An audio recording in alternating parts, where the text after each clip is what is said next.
Welcome back to JRX Soccer and Basketball Sessions, the Westwolf podcast. I appreciate you guys so much for tuning in. I know I've been away for a few weeks. I got really busy and just had to take some time with myself and my family. But I am back on the grind. Guys, I said wait 20 games. It has been 22 games. The Lakers are 11-11. So let's finally critique this Lakers basketball team. I'm going to tell you what I've seen in the past couple of games that's good. And I'm going to tell you what I think needs to change and what needs to happen going forward in order for the Lakers to be elite like we expect them to be. Look, 360, they did their thing versus the Pistons. And I think that they can grow on that. But on the defensive end, we're going to talk all about that and all about those rotations. But welcome back to the Westwood Podcast. I'm your host, J.D. Jackson. As always, you can find me on Twitter, Russell Westbrook is a chip at Always in Forever Art, and on YouTube at JRX Soccer and Basketball Sessions. Let's get it. All right, guys, let's start with a lot of good news. 360, guys, they showed out versus the Pistons. They were absolutely incredible as a team. As a trio, they were very, very good and very efficient. Russell Westbrook had 24 points, 9 assists, 6 rebounds, and a steal on 62% shooting. LeBron James had 33 points, 9 assists, 5 rebounds, 2 steals, a block on 60% shooting.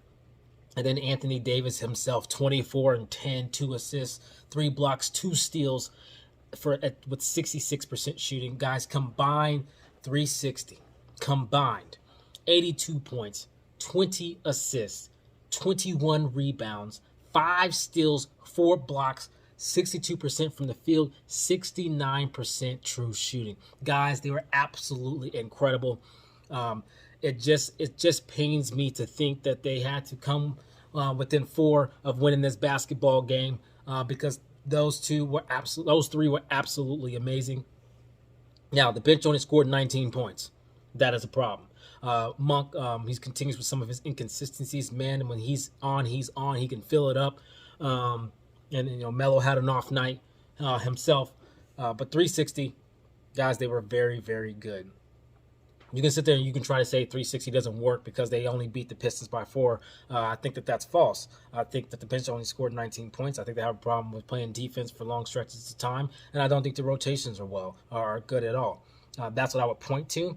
But if your 3 stars can score a combined 80 points on 69% true shooting, 62% from the field, that sounds like that can work to me. There's nothing you can do to convince me otherwise. But they got to get this team together. They're very, very, very good. Guys, the person of the star that everyone loves to talk about to see, is he going to be able to be integrated with the duo that's already won a championship in Anthony Davis and LeBron James, is Russell Westbrook. Everyone wants to talk about, well, what is Russell Westbrook going to do? Guys, let's go over Russell Westbrook's last 10 games. In his last 10 games, Russell Westbrook is averaging 22 points, 8 assists, and 7 rebounds. Guys, and he's doing this on pretty good shooting. He's shooting 48% from the field, 35% from 3 in those 10 games, and 71% from the free throw line. Now, would I like him to get back up to 80% from the free throw line? Absolutely. And before the last game we just played versus the Pistons, he was shooting better of 85% from the free throw line in the 3 games previous to that. So I'm hoping that was an outlier versus the Pistons. I think he went 50% from the line. I believe so. But nonetheless, he still had a great game versus the Pistons as well, and we'll get into that. Now, as far as going further with Russell Westbrook, he is figuring this out, and it is not even December. Every single Russell Westbrook fan that I know tried to tell all the Lakers and LeBron fans and Anthony Davis fans, he starts off slow. He'll be ready by December. Well, guys, it didn't take that long. I just gave you the stats for the last 10 games. Guys, he has figured it out, and he's still getting better and better, because if you take the last 5 games, it's not December. He figured this out mid-November. If you take the last 5 games, he's averaging 26 points, 9 rebounds, and 9 assists on 51% from the field and 36% from 3. And he's a plus 22 in those 5 games. Guys, he is figuring it out. Not to mention 1.5 steals per game as well on only 3 turnovers. We were worried about the turnovers early. Every Russell Westbrook fan tried to tell every Laker fan, every LeBron fan, yeah, that's because he doesn't know where his teammates are, where they're supposed to be, or where they like to be, he'll figure it out. Here we are, 22 games to the season, 3 turnovers per game. I'm good with that. I'm 100% good with that. He's figuring it out. Russell Westbrook has found his form, and he's doing it. He's doing what he got to do. Now, another thing I was very impressed with the Los Angeles Lakers, they had 43 made baskets versus the Detroit Pistons, and 32 of those were assisted, which means 74% of their made baskets were assisted. I absolutely think that is a great stat. That means they're figuring out that offense, the ball's moving around, or the right players are creating and playmaking, and the right people are getting the ball for catch and shoot. They're getting the ball in the basket and finishing. That's what that means. I'm very happy. 74% assisted baskets of your 43 baskets is really, really good. I'm very impressed with that. I think that's a stat that people shouldn't take lightly. I know I'm going to watch it from now on just to make sure that continues. I think that's great. Guys, I told you guys before the season started that I thought that we were going to think this team was dynamic by season's end. And remember, I didn't say because of the scoring. I said because LeBron James and Russell Westbrook are 2 of the greatest playmakers ever to play the game. They're up there, and they're on the same doggone basketball team. That's the reason why I said it, and it's starting to be true. They both had 9 assists. Excuse me. They both had 9 assists versus the Detroit Pistons. They're 18 assists among themselves of those 32. Balls moving around, right playmakers playmaking, and people are hitting shots. Now, I believe they could have had a lot more than that. I didn't look at the potential assists. Melo was off versus the Pistons. Monk was off. Avery Bradley. The bench players, the role players, that didn't have that great of a game. Reeves came back. I'm happy to see Reeves. I don't want Frank Vogel to hang him up. He's a little bit rusty because he hasn't played in a while, but I like Reeves. He brings toughness, he brings defense, and he can hit the open shot. So we need to keep playing him as well. But he struggled in his time back. So just off of Russ, the guys, this trio of 360, they're very good and they can fill it up. Look, I know it's the Detroit Pistons, but hey, these are all professionals. These are professional basketball players that they're playing against, whether it's the Detroit Pistons or it's the Golden State Warriors. Scoring 82 points, like we wouldn't diminish what Steph Curry does or Kevin Durant do just because they do it versus the Pistons. We'd still marvel at them, so I'm not gonna do anything different with the Los Angeles Lakers stars. We know we have high expectations, but we knew this thing would take time. And it's just taking time. Now, we're at 22 games. I told everybody, wait 20 games, then we can start to critique. So over the next 5 games, I'm really going to start really critiquing the Los Angeles Lakers starting today. Guys, I want to say something right here, and I'm going to be very serious when I say this. I'm going to start off being critical of the players. 360 filled it up. I understand making shots is variable. It's variable. Sometimes you're going to make them. Sometimes you're going to miss them. Sometimes Mel's going to shoot 70% from 3, and sometimes he's going to shoot 0 of 6 and shoot 0% from 3. Same for everyone. It's variable, guys. The basketball is barely bigger than the doggone hoop they're trying to shoot it at. Barely smaller. I'm sorry. So that's variable. What I do not like is that they go through stretches that they're just poor at defense because of effort. They're not trying. They are lazy. It's just the truth. They're just lazy at times. For stretches, for minutes at a time. The third quarter, my goodness, I was so happy that they came out in the third quarter and played so well versus the Pistons. I was shocked. I was just shocked. I thought we was going to have a blowout. Now, they exchanged that for the fourth quarter. That was bad. But they go through stretches where you can just tell they just don't want to do this. That is a problem. That is a problem. No one's scared. No one's scared. You don't get to just walk out there because you're LeBron James, Anthony Davis, and Russell Westbrook, and you're suited up in the purple and gold and just not freaking try. Try.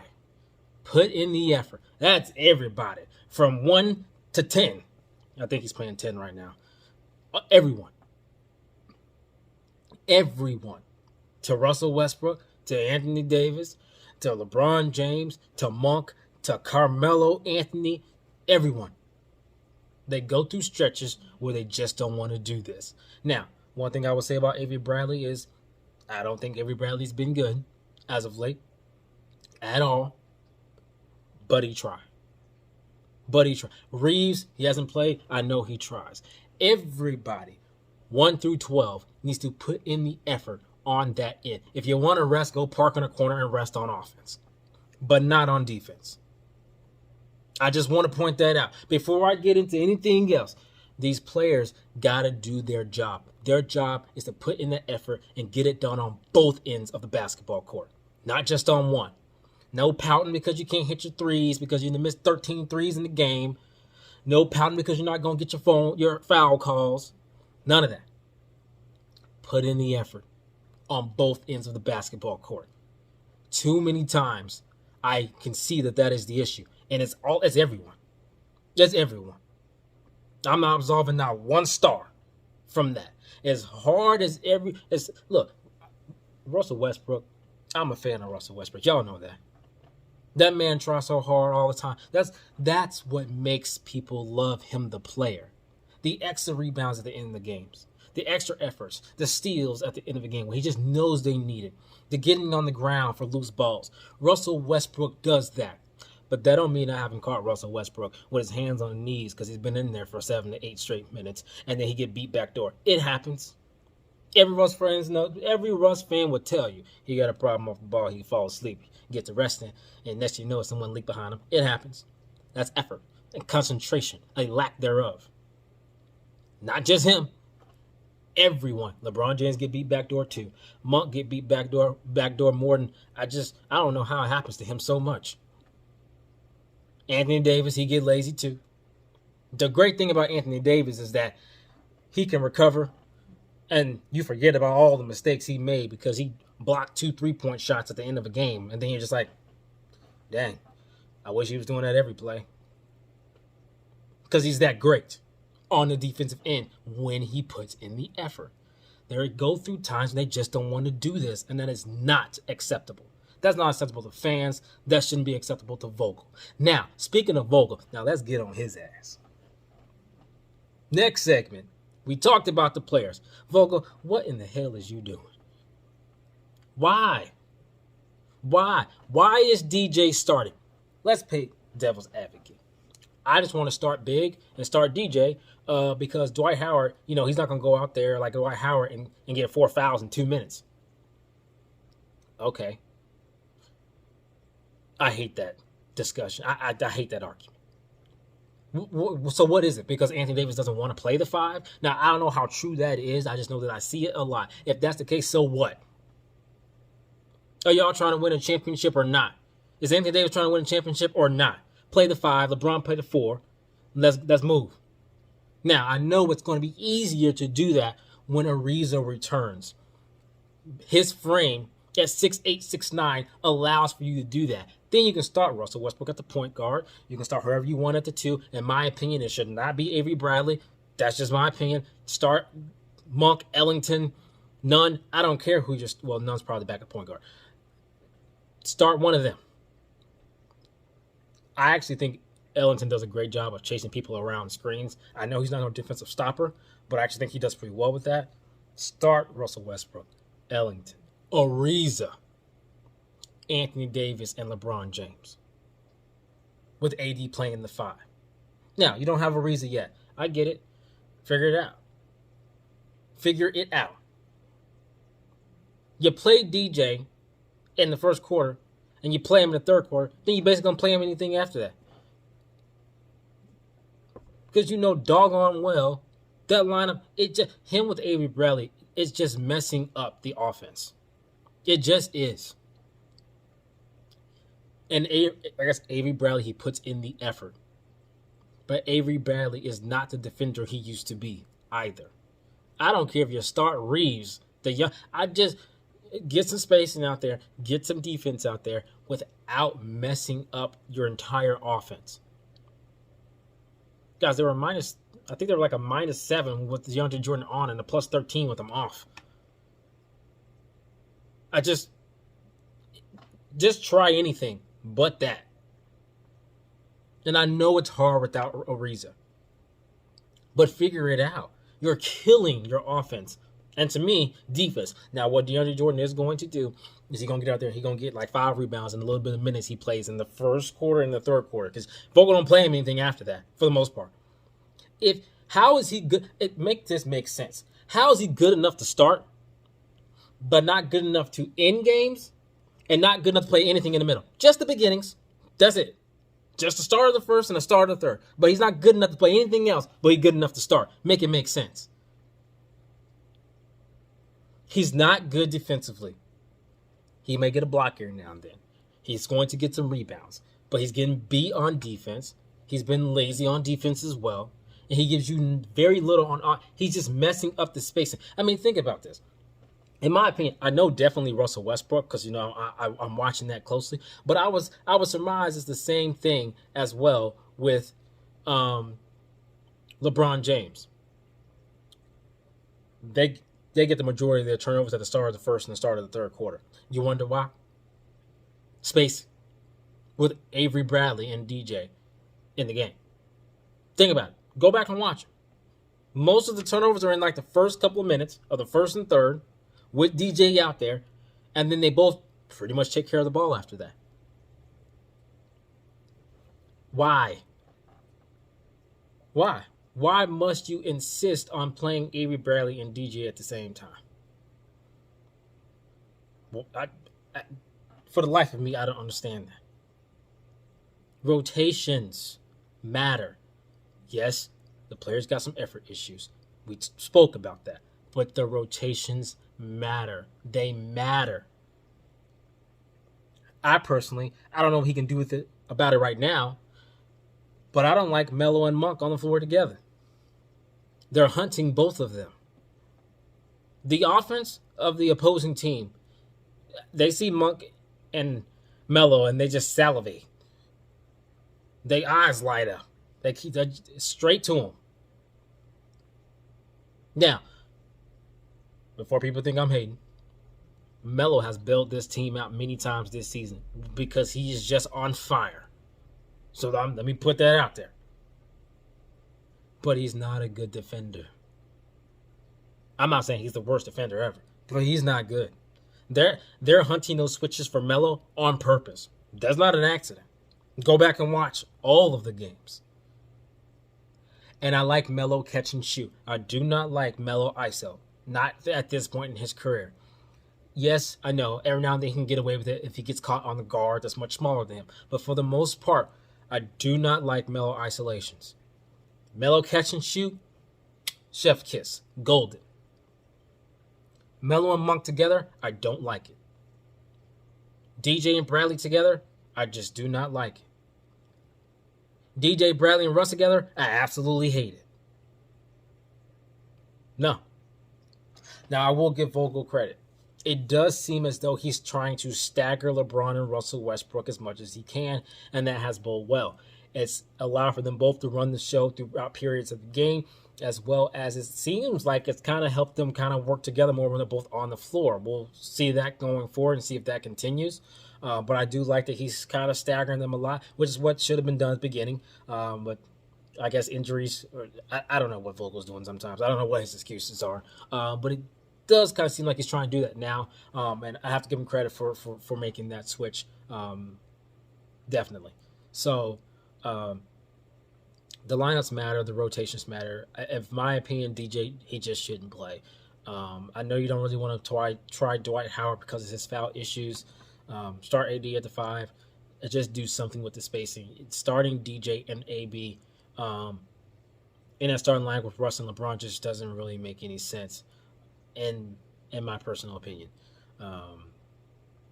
Obviously, this will all be alleviated if we get Nunn and Ariza back. When we get them back, it'll make things a whole lot easier for Vogel, make things a whole lot easier for our stars, who, like I said, they put up 82 versus the Pistons, even with that floor spacing.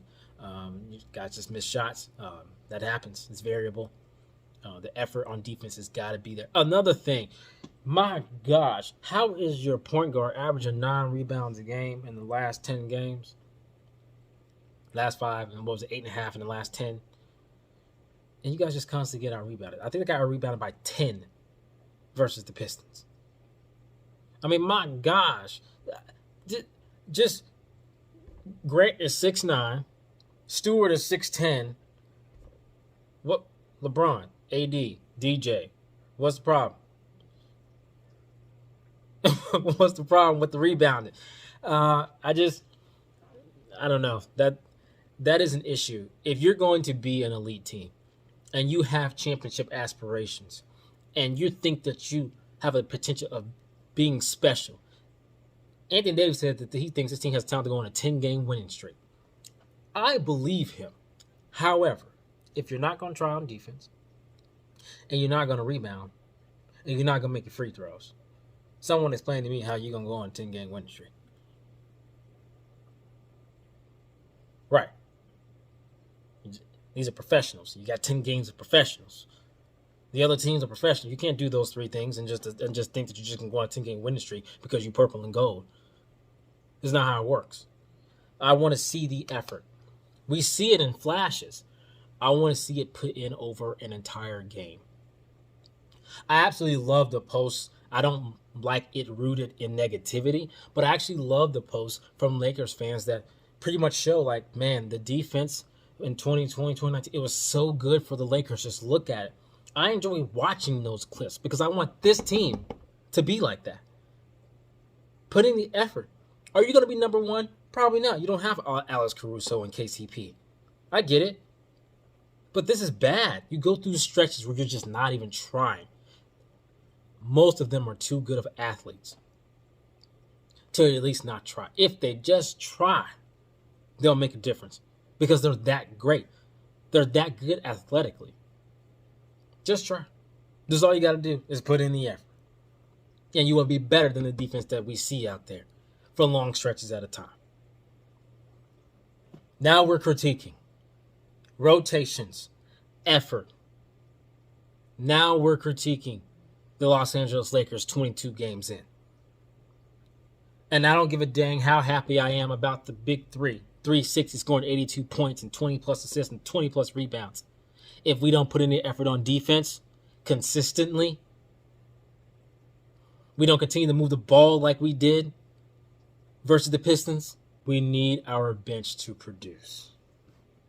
And Vogel has to put out the correct rotations and lineups. Look, I understand no player can play freaking all 48 minutes. But my gosh, when some lineups are cooking, just let them cook. You can get them out eventually. When one player is cooking, I swear, every time Russell Westbrook make 2 or 3 shots in a row, and he just getting hype, and he dancing, and he's getting the crowd involved, Vogel like, oh, you a little bit too hype. Go sit over there. Why? For what? Right that. It's same with Anthony Davis, same with LeBron James, same with Monk, whoever just on fire. Leave them in there till they cool off. Why not? Russell Westbrook reference. Why not? Guys, that's what we need to fix. That's my critique. Happy about the win versus the Pistons. A win is a win. We're happy about that. Big three figuring it out. Russell Westbrook is now playing at an all-star level. That's the guy we're worried about. Now all the 360 playing at an all-star level, but even they got to put in the effort. Vogel's got to get these rotations right. They've got to keep moving the basketball and continue to take care of the basketball, and they have to freaking rebound, which is also all effort. Other than that, we ready to ride. I want to see that. If we can do that, AD, I believe you. 10-game winning streak. If we can do that. Thank you guys so much for listening to the Westwolf Podcast. I am your host, J.D. Jackson. If you enjoyed the video, please hit that subscribe button. I would really appreciate it. If you want just the audio podcast, I'm also on all the major podcast platforms for the audio version. I'm on Google Podcasts, Apple Podcasts, Spotify, Stitcher, Radio Public, CastBox, and much more. So just go check that out. Guys, hit that like button if you enjoyed it. That'll help push my video out there even more. I am back, guys. I know I took time off. I really appreciate you. Sorry for the delay. Just needed some family time, needed some me time, and I'm right back on the grind. As always, make sure you follow me on Twitter, Russell Westbrook Gets the Chip, at Always and Forever R, and on YouTube right here at J-Rock Soccer and Basketball Sessions, and follow the podcast, the Westwolf Podcast playlist. Thank you guys so much for listening, and as always, until next time.